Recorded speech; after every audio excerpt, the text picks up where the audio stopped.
How are you helping small farmers adapt to climate change, and what countries are you working in? Good morning. Yeah, IFAD is a UN specialised agency. It supports smallholder farmers in the poorest areas of the world, and it works in pretty much most countries, most developing countries. We provide about $1 billion a year in finance, and that's in about 40 countries per year receive funding. Now, obviously, as an organisation that's working with poor farmers, our clients are absolutely on the nexus of climate change and development. Most of them are in quite marginal landscapes, dry, they're in floodplains, they're in fragile slopes that are susceptible to storms and floods. They suffer from droughts. They really are at the very crux, the front line of climate change. You ask me what we're doing a lot. We see this as fundamental to our mandate, that we've got to really quickly reach out to more smallholder farmers to help them adapt to climate change. We set up a major new program called ASAP, the Adaptation for Smallholder Agriculture program. It's a $360 million program, and it's operating. It will operate in 30 countries at least, and it's now the largest global fund in the world supporting smallholder adaptation. And it's doing a lot in many places to help smallholders better withstand climate change. And what concrete actions can you do to help them adapt? There's so much we can do to help them adapt. But let me start by saying it's not a palliative. It's not as if if we can adapt, therefore we don't need to mitigate climate change. What smallholders need most is some serious global action to limit greenhouse gas emissions. So that being said, there is a lot we can do to help smallholders withstand climate change, at least cope with another 1-2 degrees better. If we're looking at a world of 4-5 degrees warming, we need to actually be looking at large-scale population shifts, because many areas will become non-viable. But within the 1-2 degree temperature ranges, there's a lot we're doing. Just to share some of the stuff we're doing in IFAD right now, some of the first projects supported by ASAP. It's things like helping smallholders in the Mekong Delta deal with salinity increase and sea level rise.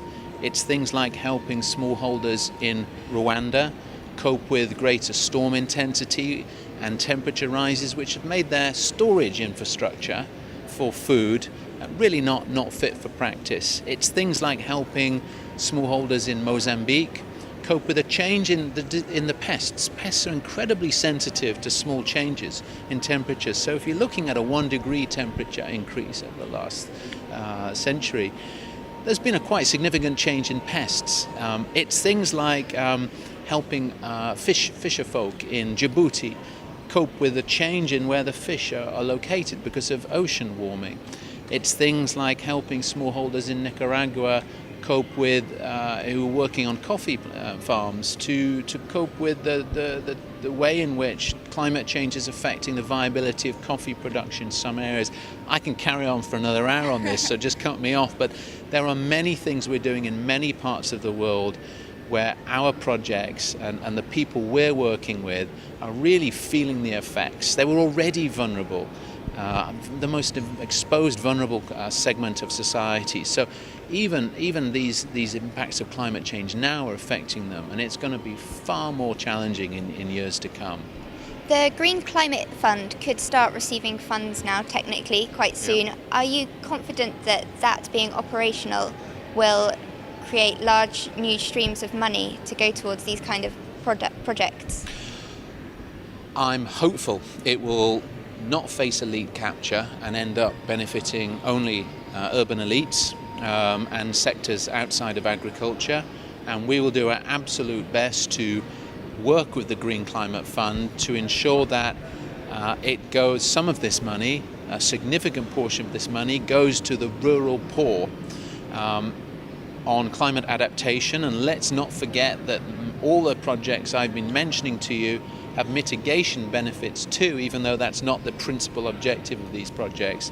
So I'm hopeful, and we've got to work out how to do it. And what we're doing in IFAD is working with agriculture ministries to, in a sense, pump prime the system so that these ministries are habituated, are familiar with managing climate finance. So they're, in a sense, more familiar with the kind of different language being expected, the different extra analysis that's been expected, the different tools, the different issues sometimes that are being addressed, where we look at risk much more deeply. So, IFAD is helping agriculture ministries get ready to manage much more significant amounts of climate finance, and that will help the GCF money not just go to energy and urban areas, but also the rural poor and agriculture.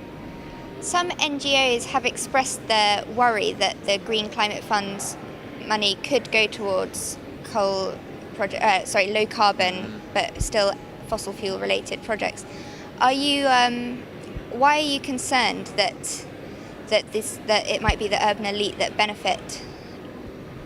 My concern about the way in which the funds might be used is not about the fossil fuel issue. That's a separate issue. It's more just that we need to make sure, as we've successfully done in the GEF and various other climate finance programs, and certainly ASAP, that the segment of society that is the least powerful, the most marginalised, and that's the poor rural areas, doesn't get left out, as is so often the case. I mean, they're left out of climate discussions in most cases. Agriculture has not until recently been a significant part of the global debate, certainly the climate negotiations. And we need to avoid that, meaning leading to a situation where they're left out of the finance. So I'm making a separate point to the point you raised about fossil fuel. This is a separate issue. Thank you very much. And let me say one other thing, if I may. We launched a publication for this event called the IFAD GEF Advantage, and what we're trying to say here is a huge thanks to the Global Environment Facility. They have funded 43 projects that our organisation is managing, 180 million. They provided the seed capital for, in a sense, most of our environmental and climate work, including ASAP. And this publication talks about some of the great things we're doing, like setting up organic self-certification systems in Brazil, a PES downstream, upstream system in Vietnam, helping women farmers get land certificates in Ethiopia, dealing with Mount Kenya, deforestation, all kinds of things.